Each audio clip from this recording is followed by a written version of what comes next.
주님의 장막인 성막을 세우던 날, 구름이 그 장막, 곧 언약의 성막을 덮었습니다. 저녁부터 새벽까지 장막 위의 구름은 불처럼 보였습니다.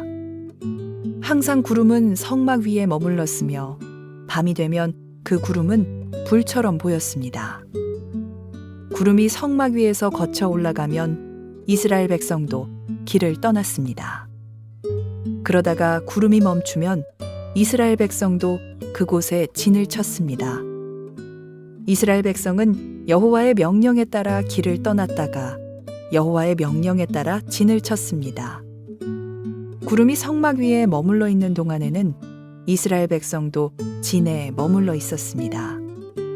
성막 위에 구름이 오랫동안 머물러 있을 때는 이스라엘 백성도 여호와의 명령대로 이동하지 않았습니다. 어떤 때에는 성막 위에 구름이 며칠 동안만 머물기도 했습니다. 이스라엘 백성은 여호와의 명령에 따라 길을 떠났고 여호와의 명령에 따라 진을 쳤습니다. 어떤 때에는 성막 위의 구름이 저녁부터 아침까지만 머물기도 했습니다. 이튿날 아침에 구름이 걷히면 백성도 길을 떠났습니다. 밤이든 낮이든 구름이 걷히면 백성도 길을 떠났습니다. 성막 위의 구름은 이틀을 머물기도 하고 한 달을 머물기도 하고 1년을 머물기도 했습니다. 구름이 머물러 있는 동안에 이스라엘 백성은 진을 치고 있었습니다. 그러나 구름이 걷히면 백성도 길을 떠났습니다. 이스라엘 백성은 여호와의 명령에 따라 진을 쳤다가 여호와의 명령에 따라 길을 떠났습니다. 그들은 여호와께서 모세에게 명령하신 대로 했습니다. 자, 우리 가슴에 손을 얹고 믿음을 고백하고 오늘 하나님께서 저희들에게 주시는 말씀 듣겠습니다. 하나님은 나를 사랑하십니다. 나는 그 사랑 안에 있습니다. 하나님은 오늘 나에게 말씀하실 것입니다. 그 말씀에 능력이 있습니다. 그 말씀에 생명이 있습니다. 나의 마음을 하나님께 열겠습니다. 나의 생각을 예수님께 집중하겠습니다. 들은 만큼 변합니다. 들은 만큼 행복해집니다. 이스라엘 백성들이 이집트를 떠날 때부터 하나님께서는 그들 앞에 구름기둥과 불기둥을 두셔서 그들의 길을 인도해 주셨습니다. 이집트를 떠나서 가장 빠르게 가나안 땅으로 가는 길은 지금 이스라엘 백성들이 걷고 있는 길이 아니고 다른 길인데요. 여러분들도 그 지형에 대해서 잘 모르실 테니까 제가 지도를 띄워드리고 설명을 해보겠습니다. 자, 왼쪽 위에 보면 이집트 땅의 라암셋으로부터 이스라엘 백성들이 출발을 하는 거예요. 그러면 오른쪽에 보이는 가나안 땅까지 갈 수 있는 가장 빠른 길은 지중해를 끼고 걸어가게 되는 해안 도로입니다. 주로 카라반 상인들이 그 길을 통해서 다녔기 때문에 가장 빨리 갈 수 있는 곳인데, 하나님께서 그 이스라엘 백성에게 두신 구름기둥과 불기둥은 그들을 시내반도 남쪽 시내산 쪽으로 이제 인도를 하고 있는 거죠. 왜 빠른 길을, 쉬운 길을, 편안한 길을 마다하시고 하나님께서는 이스라엘 백성들을 시내 반도 쪽으로 내려오게 하셔서 시내산에 다다르게 하셨을까? 두 가지 이유가 있는데 그 이유도 하나님께서 모세에게 설명을 해 주셨습니다. 먼저 출애굽기 13장 17절부터 18절 말씀인데요. 같이 한번 읽어볼게요. 파라오가 이스라엘 백성을 내보냈습니다. 이스라엘 백성이 이집트에서 나올 때 예수께서는 블레셋 사람들의 땅을 통과하여 가깝게 갈 수 있도록 하지 않으셨습니다. 왜냐하면 하나님께서 이 백성이 전쟁을 보면 마음을 바꾸어 이집트로 돌아가자고 할 것이다 라고 말씀하셨기 때문입니다. 그래서 하나님께서는 이스라엘 백성을 홍해 쪽의 광야로 인도하셨습니다. 이스라엘 백성은 이집트 땅에서 나올 때 전투 대열을 지어 나왔습니다. 자, 해안도로를 따라가면 거기가 누구의 땅이냐면 블레셋이라고 하는 해양 부족들이 살고 있는 땅이었어요. 이제 부족국가가 여러 개가 있겠죠. 그리고 그 사람들이 굉장히 전쟁을 즐겨하는 호전적인 전투 민족이었거든요. 그러니까 하나님께서 가장 빠른 해안 도로를 통해서 이동시키지 않았던 이유는 전쟁이 일어나면 이스라엘 백성들이 그 전쟁 가운데서 겁을 먹고 다시 사망의 땅, 멸망의 땅인 이집트로 돌아갈 것을 알고 계셨기 때문에 사나운 블레셋 족속들이 있지 않은 남쪽 시내반도 짝으로 인도해 주셨다라는 거예요. 근데 그것을 모른다면 너무 편한 길을 놔두고 왜 이렇게 힘든 길을 가나라고 생각할 수 있지 않겠습니까? 사람의 눈에 보면 가장 합리적이고 좋은 길은 해안도로를 따라가는 거예요. 그게 가장 빠른 길이고 가장 좋은 길처럼 보이니까. 근데 그 길을 따라가면 다시 이집트로 돌아가게 만드는 사망의 땅이요 멸망의 길이 되는 거죠. 그리고 사람의 눈에는 거칠어만 보이는 그 광야의 길을 걸어서 내려가야지 그게 하나님이 인도하시는 길이요 하나님께서 의도하시는 길이 되는 거예요. 믿음의 사람들에게는 이렇게 항상 갈림길이 나타나죠. 그리고 우리는 어떤 길을 선택해야 되는지 결단해야 될 때가 있어요. 예수님께서도 믿음의 사람들이 만나게 되는 두 가지 길을 얘기하시잖아요. 어떤 사람들은 넓은 문으로 들어가고 어떤 사람은 좁은 문으로 들어간다. 어떤 사람들은 많은 사람이 가는 넓은 길을 가고 어떤 사람들은 아무도 찾지 않는 좁은 길을 걷는다라고 말씀을 하잖아요. 그리고 예수님께서 뭐라고 우리에게 말씀하고 계시죠? 너희들은 멸망으로 인도하는 넓은 길로 가지 말고 생명으로 인도하는 좁은 문으로 들어와서 좁은 길을 걸으라 라고 말씀하고 있지 않습니까? 넓은 길을 좋아하는 영성은 정말 신앙에 있어서는 병든 영성이에요. 하나님을 믿는다고 하면서 하나님이 없는 것처럼 살아가는 사람들, 그러니까 실질적인 무신론자들이죠. 실질적인 무신론자의 삶을 살아가면서 신앙의 열매를 기대하는 거죠. 예수 그리스도의 제자가 되겠다라고 하면 자기를 부인하고 날마다 십자가를 지고 주를 쫓아야 되는데 나를 부인하지도 않고 나의 십자가를 짊어지지도 않으면서 내가 스스로 예수님의 제자가 되었고 예수님의 제자로서 성숙할 수 있다, 성장할 수 있다라고 생각하는 것. 그리고 하나님의 기쁨을 추구하지 않으면서 하나님과 함께 하고 있다고 생각하는 것. 내 멋대로 믿는 소비주의 신앙에 빠져 있으면서도 내 믿음이 굉장히 괜찮은 것 같다라고 생각하는 것. 믿음과 삶이 완전히 분리되어 있는데도 불구하고 내가 믿음의 사람이다라고 착각하는 것. 이런 것들이 넓은 길을 걸어가기를 선호하는 병든 영성의 결과입니다. 많은 사람들이 넓은 길을 걸으면서도 예수 잘 믿고 예수님 많이 사랑하고 믿음의 사람이 될 수 있지 않을까라고 생각을 합니다. 그렇게 굳이 힘든 길이 아니더라도 좁은 문을 통과하지 않더라도 넓은 문으로 들어가서 넓은 길을 예수님 사랑하면서 성령 충만하게 걸어가면 되는 거 아니냐 이렇게 생각할 수 있죠. 그런데 예수님께서는 그것은 불가능하다라고 말씀하시고 계시는 것입니다. 넓은 길을 가다가 생명의 길로 빠질 수 있는 건 없다라는 겁니다. 생명의 길은 좁은 문으로 들어서야 하고 좁은 길을 걸어야 한다라는 것입니다. 예수님을 믿고 사랑하기 때문에 좁은 문을 들어서는 사람들에게 이런 착각도 생길 수 있을 것 같아요. 지금은 내가 좁은 문을 들어왔지만 길이 서서히 넓어질 거다. 이런 생각을 좀 편해질 거다. 근데 예수님은 그런 약속을 하지 않으셨어요. 좁은 문에 들어와 좀만 견뎌. 5년만 견디면 네 길이 넓어질 거야. 편해질 거야. 예수님께서는 우리에게 네가 나를 따라오면 처음에는 조금 고통스럽겠지만 나중에는 내가 굉장히 편하게 만들어 줄게 라고 말씀하시지 않습니다. 다만 예수님께서는 좁은 문을 들어와서 좁은 길을 걸으면 나의 길을 걸으면 너희가 생명을 얻을 것이다 라고 말씀하고 있죠. 여러분 언제나 믿음의 길을 걸어가면서 편한 길은 거부하는 우리가 되기를 주의 이름으로 축복합니다.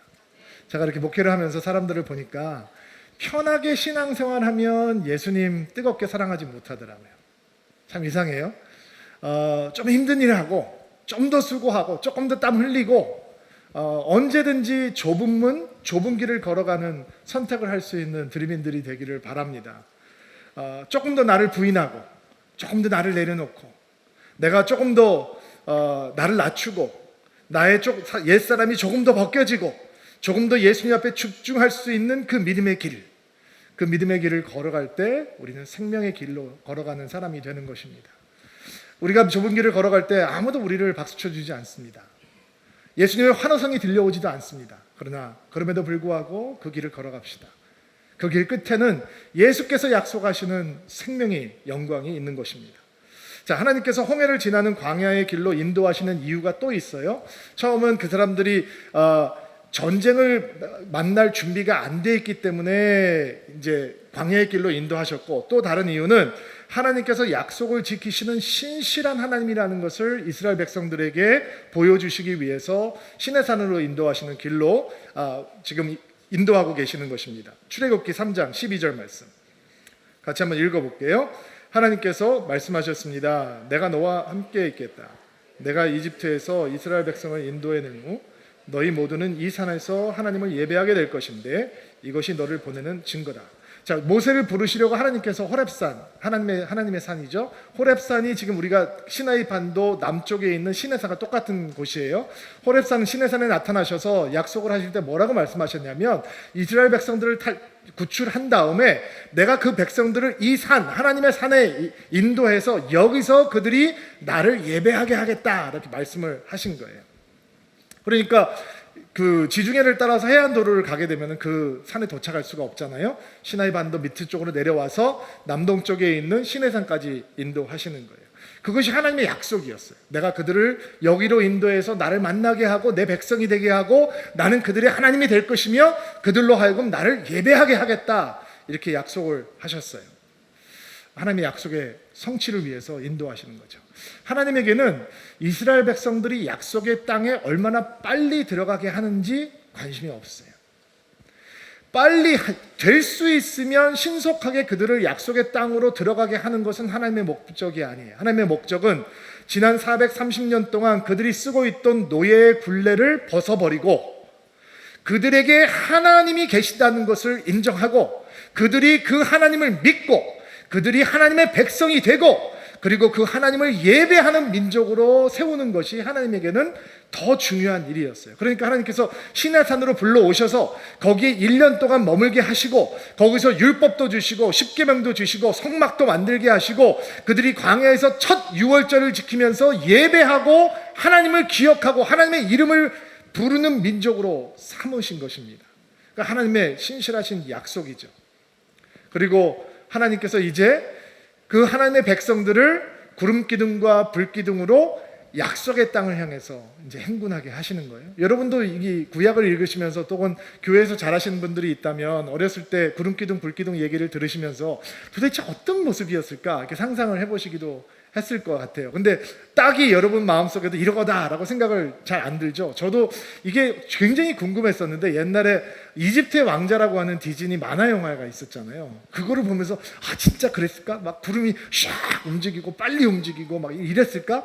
별의별 생각을 많이 해봤어요. 근데 제가 10월 첫 주에 교회에서 예배를 드리고 집에 돌아가기 위해서 동작대교를 탔는데 동작대교 왼편에 커다란 연기 구름이 솟아오른 거예요. 굉장히 큰 연기 구름이 하늘을 연기가 가득 덮었더라고요. 그래서 제가 이렇게 보면서 이게 동작대교에서 이렇게 가까이 구름 기둥이 보이는 걸 보면 연기 기둥이 보이는 걸 보면 아마 한 삼각지쯤에서 불이 났나 보다. 큰 불이 났나 보다. 집에 도착해서 저희 집이 서빙고인데 인터넷을 보니까 불이 삼각지에서 난 게 아니고 그날이 어떤 날이었냐면요, 고양시에서 저유소 화재 사건이 있던 날이었어요. 안 놀라시네. 경기도 고양시에서 제가 티맵으로 쳐봤어요. 거리가 얼마나 되나.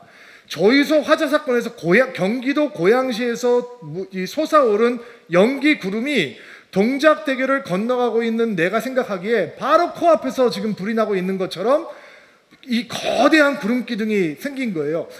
그랬구나. 한 200만 명 혹은 더 300만 명 정도의 사람들이 동서남북 어디에서 보든지 마치 코앞에서 이 구름 기둥이 떠 있는 것처럼 구름 기둥이 이렇게 거대하게 있었겠구나, 이런 생각을, 저는 굉장한 큰 깨달음이었는데 여러분은 역시 간접 경험인 거로 출애굽기를 보면 하나님의 구름이 나타날 때 그 상황들이 있거든요. 그 상황들을 보면 그 구름 기둥이 의미하는 것들을 우리가 알 수 있어요. 출애굽기 13장에는 낮에는 구름 기둥이 밤에는 불 기둥이 이스라엘 백성들을 떠나지 않았습니다 그랬거든요. 그러니까 구름 기둥, 불 기둥은 어떤 의미를 가지고 있느냐, 하나님이 그들을 떠나지 않는다라고 하는 의미, 하나님이 임재하고 있는 의미를 가지고 있는 거예요. 또 출애굽기 14장 20절을 보면 구름 기둥이 이집트 군사들이 이스라엘 백성들을 막 쫓아올 때 구름 기둥이 뒤로 이동을 해서 이집트 군사들이 쫓아오지 못하도록 막아버리거든요. 그러니까 구름 기둥에 갇혀가지고 꼼짝을 못하는 거죠. 그러니까 구름 기둥은 이스라엘 백성들에게 어떤 의미를 가지고 있느냐? 하나님께서 그들을 보호하신다라고 하는 의미가 있는 거예요. 여러분 이런 얘기 들어보셨죠? 낮에는 그 광야의 뜨거운 햇빛을 구름 기둥이 쫙 가려서 보호해주고, 그래서 걸을 수 있게 해주고, 밤에는 광야가 추워요. 근데 그 추운데 난방이 없는데 그 구름 기둥이 불 기둥으로 변해서 천연 난방 시스템을 만들어주고. 제가 신 목사님하고 늘 얘기하면서 진짜 그 사람들이 텐트를 가지고 있었을까?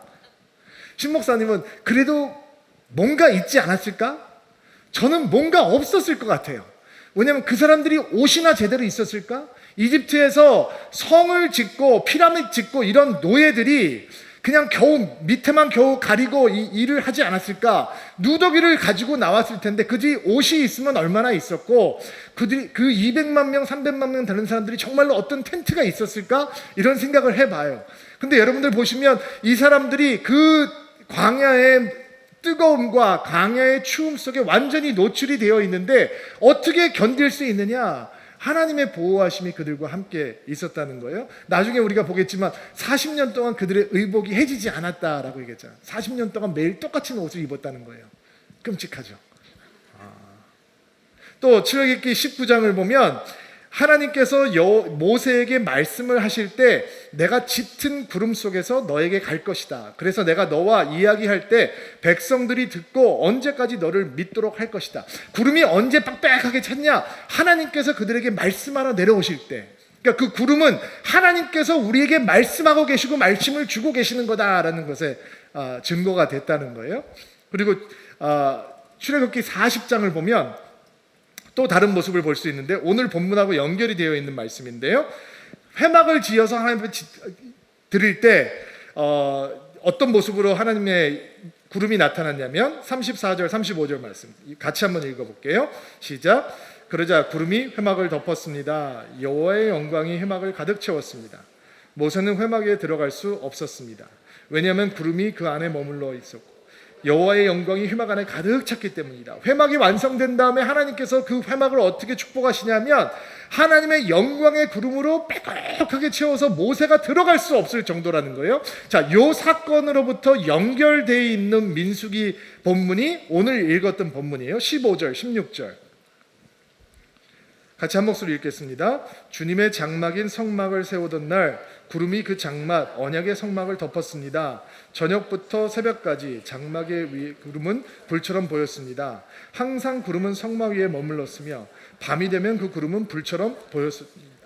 자, 출애굽기 40장의 말씀과 15장 16절에 연결이 되어 있어요. 회막이 완성되었던 날 하나님께서는 그 회막을 어떻게 축복하시느냐 하면 영광의 구름으로 가득, 구름이 나타났다는 건 하나님의 영광이 거기 있다 그런 뜻이에요. 하나님의 영광이 하나님의 백성 가운데 있다. 자, 우리가 이스라엘 진을 이렇게 볼 때 한가운데는 뭐가 있었죠? 성막이 있는 거죠. 회막이 있는 거잖아요. 그 회막으로부터 거대한 구름기둥이 만들어지고 그 구름기둥이 만들어졌을 때 사람들은 하나님의 영광을 보게 되는 거죠. 하나님의 영광이 그들 한가운데 있는 거예요. 하나님의 영광이 뭐냐? 하나님의 거룩하심이 사람들이 볼 수 있게 나타나는 것. 그게 하나님의 영광인 거죠. 그런데 여러분 생각해 보세요. 하나님께서 그들과 함께 하신다. 하나님께서 그들을 보호하신다. 하나님께서 그들에게 말씀하신다. 이거는 여러분이 이거 참 유익한 거구나 라고 생각할 수 있지만 하나님의 영광이 그들의 한가운데 충만하게 임했다라고 하는 건 과연 이것은 이스라엘 백성들에게 어떤 의미이고 우리 같은 사람들에게 어떤 의미일까? 쉽게 생각이 안 나죠. 하나님의 영광이 그렇게 우리에게 가까이 있을 때 우리는 그러면 어떻게 반응해야 되는 것인가? 두 가지로 생각을 해볼 수 있어야 될 것 같아요. 하나님의 영광이 우리 가운데 있을 때 우리는 그 영광에 취해야 되는 거죠. 영광에 압도돼야 되는 거예요. 그 영광의 목격자가 돼야 되는 거예요. 왜 하나님의 영광에 취해야 되느냐? 우리가 하나님의 영광에 취하지 않으면 세상의 영광에 취하게 돼요. 가나안 땅의 부요함에 취해버려요. 그러면 하나님이 없다라고 생각하는 거예요. 이스라엘 백성들을 향해서 모세가 나중에 고별 설교를 하면서 당신들은 가나안 땅에 들어가면 그 땅에 풍성한 열매를 먹게 될 것인데 그때 하나님을 잊으면 안 됩니다 라고 설교하거든요. 그러니까 가나안 땅의 부요함을 만나기 전에, 세상의 부요함을 만나기 전에 우리는 하나님의 영광에 먼저 취해야 되는 거예요. 아멘으로 받으세요. 또 하나님의 영광에 왜 우리가 압도돼야 되느냐? 그들이 앞으로 만나게 될 수많은 부족들, 수많은 적들이 나타났을 때 하나님의 영광에 압도당하지 않으면 우리는 그 부족들 때문에, 그 두려움 때문에 압도당하게 되어 있는 거예요. 우리는 하나님의 영광의 목격자가 되어야 되는데 그 영광의 아름다움 속에 빠지지 않으면 우리는 가나안 땅의 우상의 유혹에 흔들릴 수밖에 없는 연약한 존재가 되어버리는 것이죠. 하나님의 영광은 하나님을 향한, 하나님의 백성들을 향한 큰 선물이었어요. 아주 소중한 선물이에요. 이 영광을 품어야 하나님의 백성이 되는 거예요. 이게 교회의 영광이에요. 교회의 영광은 건물이 크고 작음에 있는 게 아니고, 교회의 영광은 성도가 많은 것에 있지 않고, 교회의 영광은 목회자들의 유능함에 있지 않고, 교회의 영광은 그 교회가 누구도 부인할 수 없는 하나님의 영광을 품은 믿음의 공동체가 서가는 것이 교회의 영광이에요. 아멘을 받으셔야 되는데, 교회가 이 하나님의 영광을 잃어버리면 세상에게 수치를 당하게 되는 거죠. 수치스러움을 당하게 되는 거예요. 우리가 때때로 방송 매체를 통해서 듣게 되는 교회의 어두운 이야기들이 바로 영광을 잃어버린 교회의 모습이 세상의 눈에 어떻게 비치느냐라는 거예요. 영광을 품은 하나님의 공동체는 세상에서 우스운 대상이 아니에요.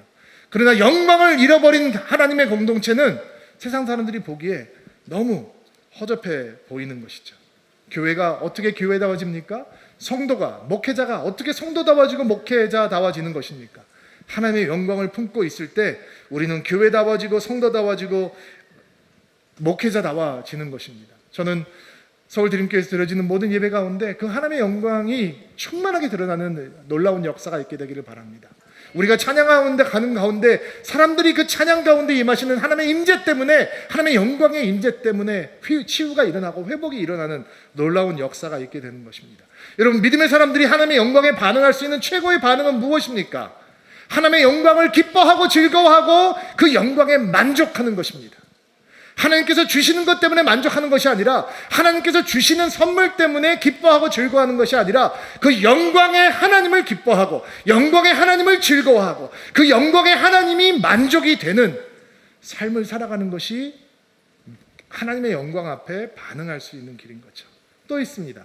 우리가 영광 앞에 반응할 수 있는 길. 이사야 선지자가 하나님께서 성전의 가득한 모습을 봅니다. 그리고 천사들의 소리를 듣습니다. 거룩하다, 거룩하다, 거룩하다. 주 여호와의 영광이 온 땅에 충만하도다 라고 하는 소리를 듣습니다. 그 소리가 너무 우렁차서 성전터가 흔들립니다. 여러분 같으면 그런 거 보면 어떻게 반응하시겠어요? 야, 멋진 거 봤으니까 간증집 하나 써야겠다. 나 가서 집회 다녀야겠다. 이런 생각 하시겠어요?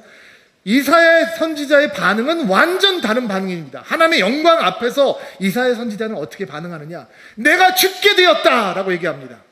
내가 입술이 더러운 자인데 여호와의 영광을 보니 내가 죽게 되었다. 무슨 얘기입니까? 하나님의 영광을 보니 내 죄악됨을 숨길 수 없구나 라고 괴로워하는 것입니다.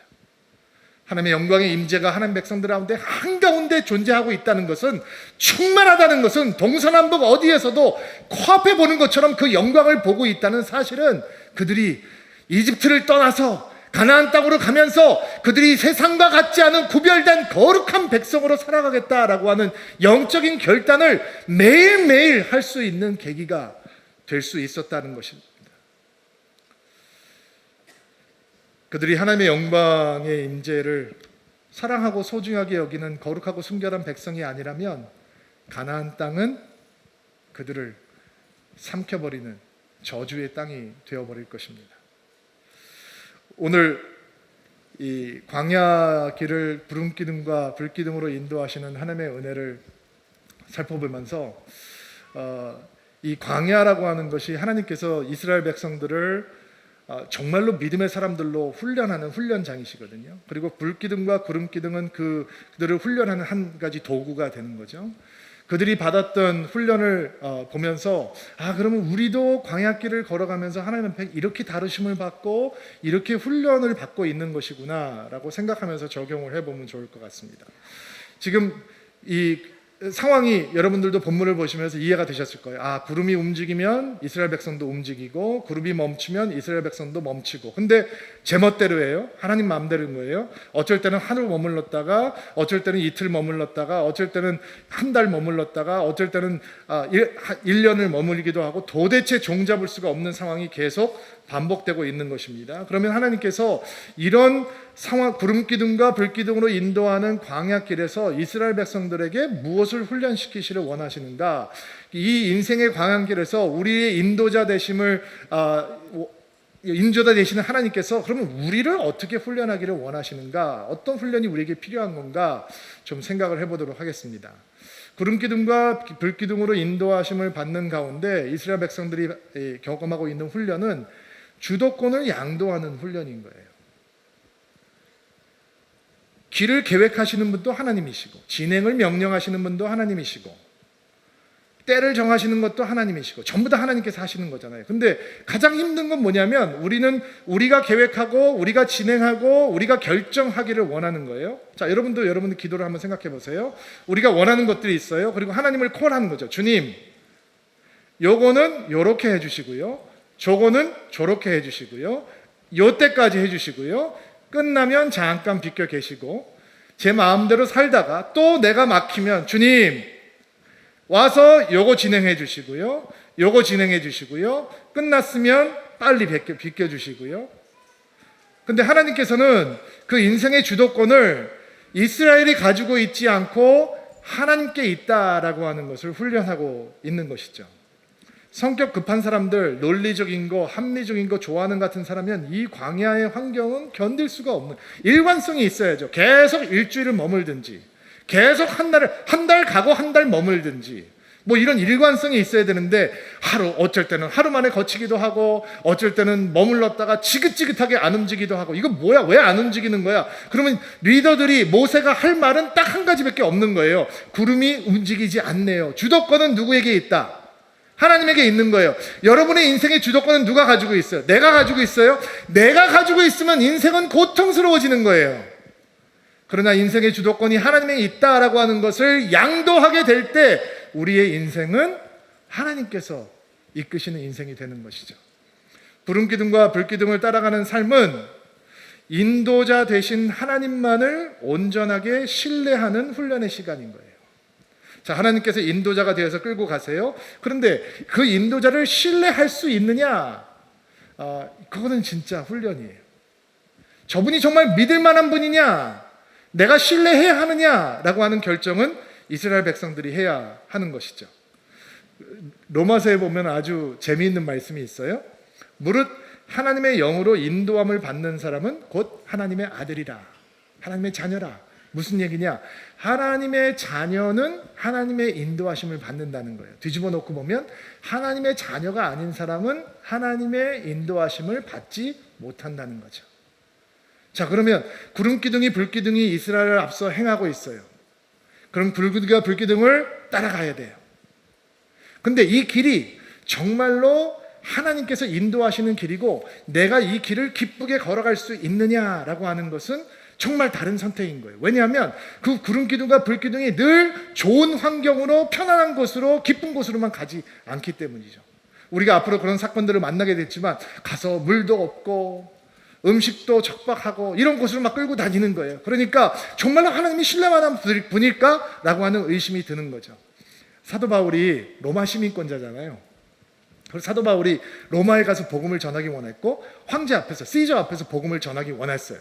여러분과 제가 그 전략을 짜자면 사도 바울이 로마의 시저도 함부로 할 수 없는 힘 있는 자리까지 올려놔야 할 것이고 세상의 모든 영광의 무게를 갖고 로마 시저 앞에 서게 될 것이고 로마 시저가 인정할 수 있는 업적을 이룬 사람으로 세워서 진짜 저 사람이 대단한 사람이니까 저 사람이 하는 말을 내가 들어야 되겠다라고 시저가 믿게 하기를 원하게 아마 우리가 그런 전략을 짤 거예요. 그러나 하나님은 바울의 인도자가 되셨는데 그분은 그런 전략을 짜지 않으셨어요?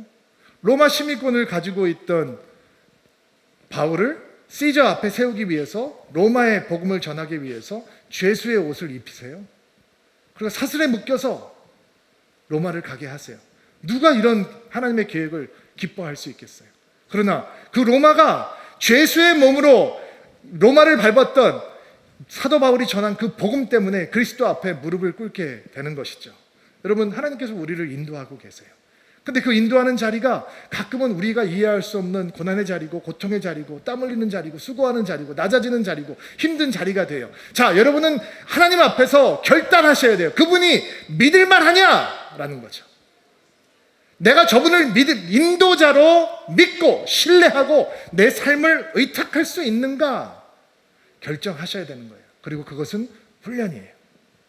여러분, 하나님을 하나님께서는 신뢰하실 만한 분이다라고 하는 마음의 결단이 여러분의 만나는 상황마다 여러분의 신앙의 고백으로 피어올릴 수 있게 되는 은혜가 있게 되기를 주의 이름으로 축복합니다. 오늘 본문 말씀을 보면 반복해서 등장하고 있는 말씀이 있어요. 여호와의 명령을 따라라는 7번이나 등장을 해요. 하나님의 명령을 따라. 자, 구름기둥과 불기둥이 인도하고 있는 삶은 순종의 대상이 누구인지 명확하게 해주고 그분을 향해서 끊임없이 순종하는 훈련을 하는 시간이에요. 왜 끊임없이 순종하는 훈련을 해야 되느냐? 여러분, 순종에는 유효기간이 있어요. 순종의 유효기간은 오늘이에요. 오늘 순종 못하면 순종하기 힘든 거예요. 내일은 또 다른 순종의 유효기간이 시작이 돼요. 제가 이렇게 신앙생활을 하면서 저 개인적인 삶을 봐도 그렇고 성도들의 삶을 보아도 곰곰이 생각하는 사람은 절대로 순종 못하더라고요. 생각이 깊게 되면 순종 못해요. 왜냐하면 생각을 하면 할수록 우리는 나를 묵상해요.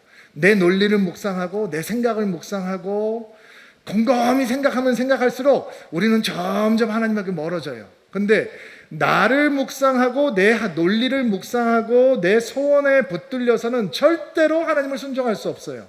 그러면 어떻게 순종을 할 수 있느냐? 여러분, 지금 구름이 어디하고 연결이 되어 있죠? 성막으로부터 피어올랐다라고 했잖아요. 성막이 뭐예요? 하나님의 임재죠. 예? 그러니까 순종하는 삶을 살려면 어디를 봐야 되냐면 내 안을 들여다보면 안 되고 하나님을 봐야 되는 거예요. 아멘으로 일단 받으세요. 하나님을 생각하고 하나님께 집중하고 하나님을 쳐다보고 있고 하나님의 마음을 묵상하면 순종은 무거운 짐이 아니라 기쁨이 되는 거예요.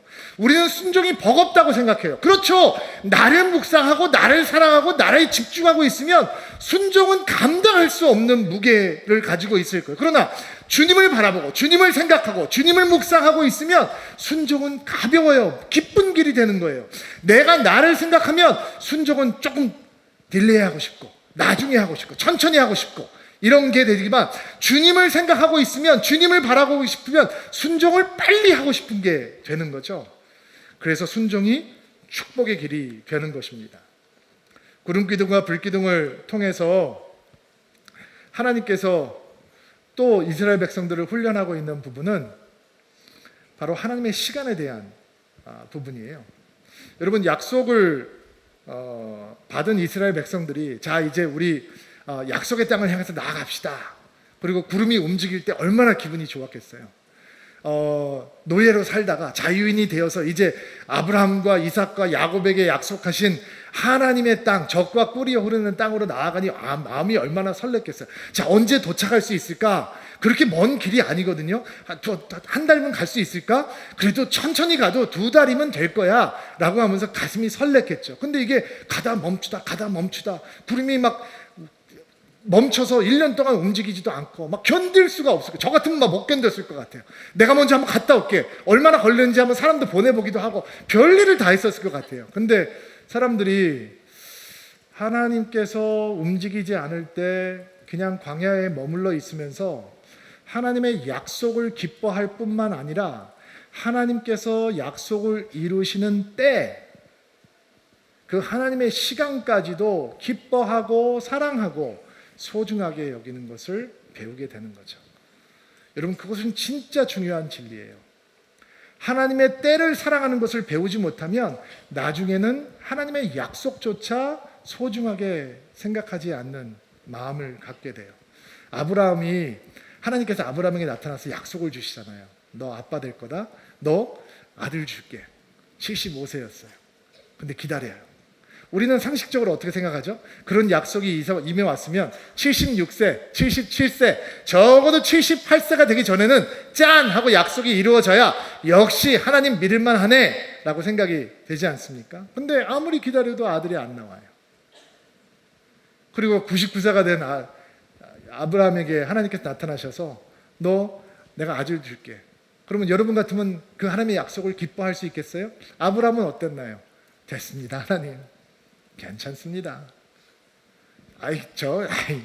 이스마엘이나 그냥 잘 키워주십시오. 제 아내가 저렇게 늙었는데 안 됩니다, 하나님. 하나님의 약속에 이루어지는 때를 사랑하고 소중하게 여기지 않으니까 하나님께서 약속을 다시 리마인드 해줘도 그것 때문에 가슴이 설레고 그것 때문에 감사하고 그것 때문에 기뻐하고 이게 안 되는 거예요.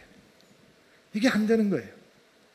여러분 가운데서도 하나님의 약속을 받았는데 하나님의 약속이 아직도 이루어지지 않아서 하나님을 향해서 마음이 상한 분들이 계실 수 있을걸요? 그런 사람들이 다가가서 하나님께서 당신을 축복하실 것입니다. 하나님의 약속이 당신의 삶 속에서 이루어질 것입니다. 라고 얘기하면 머리로는 이해하는데 가슴이 뛰지 않는단 말이에요. 기대가 안 돼요. 감사가 안 돼요. 그러니까 하나님의 약속의 땅에 들어가기 전에, 하나님의 약속이 이루기 전에 하나님께서 약속을 이루시는 때까지 사랑하고 받아들이는 믿음이 없으면 우리는 하나님께서 약속을 주실 때 그것 때문에 기뻐하지 못하는 인생이 되어버리고 마는 거예요. 하나님께서는 그걸 가르치고 계시는 거죠. 그리고 이스라엘 백성들은 하나님의 가장 좋은 때에 하나님의 약속은 이루어질 것이다 라고 배우고 있는 것입니다. 이스라엘 백성들이 한 번도 가본 적이 없는 광야의 길을 걸어가면서 믿음의 사람으로 세워집니다. 하나님께서는 그들을 훈련하십니다. 그리고 우리가 걸어가고 있는 우리의 광야길에서도 하나님께서는 우리를 믿음의 사람으로 훈련하십니다. 주님을 따라가는 인생이 되기를 바랍니다. 여러분, 우리에게도 구름기둥 그리고 불기둥이 있습니다. 눈에 보이지는 않지만 우리 안에 계시는 성령님께서 우리를 인도하시는 하나님의 음성이십니다. 우리를 인도하시는 하나님의 등불이 되십니다. 우리를 인도하시는 하나님의 구름기둥, 불기둥이 되십니다. 여러분, 성령님을 무시하지 마십시오. 성령님을 바라보십시오. 구름기둥을 바라볼 수 있는 것처럼 성령님을 바라볼 수 있습니다. 그 구름기둥을 따라갈 수 있는 것처럼 우리는 성령의 음성을 듣고 그분의 음성을 따라갈 수 있습니다. 매 순간마다 주님 나를 인도해 주십시오. 주님께서 나에게 말씀해 주십시오. 주님께서 먼저 행하십시오. 내가 주님보다 앞서지 않겠습니다. 주의 음성을 들려주십시오. 주의 이끄심을 느낄 수 있도록 도와주십시오. 주의 이름을 부르는 사람마다 하나님의 영으로 인도해 주실 것입니다. 이 광야의 길에서 우리의 믿음이 하나님께서 기뻐하시는 믿음으로 아름답게 세워지는 축복이 있게 되기를 주의 이름으로 축복합니다. 같이 한번 기도합시다.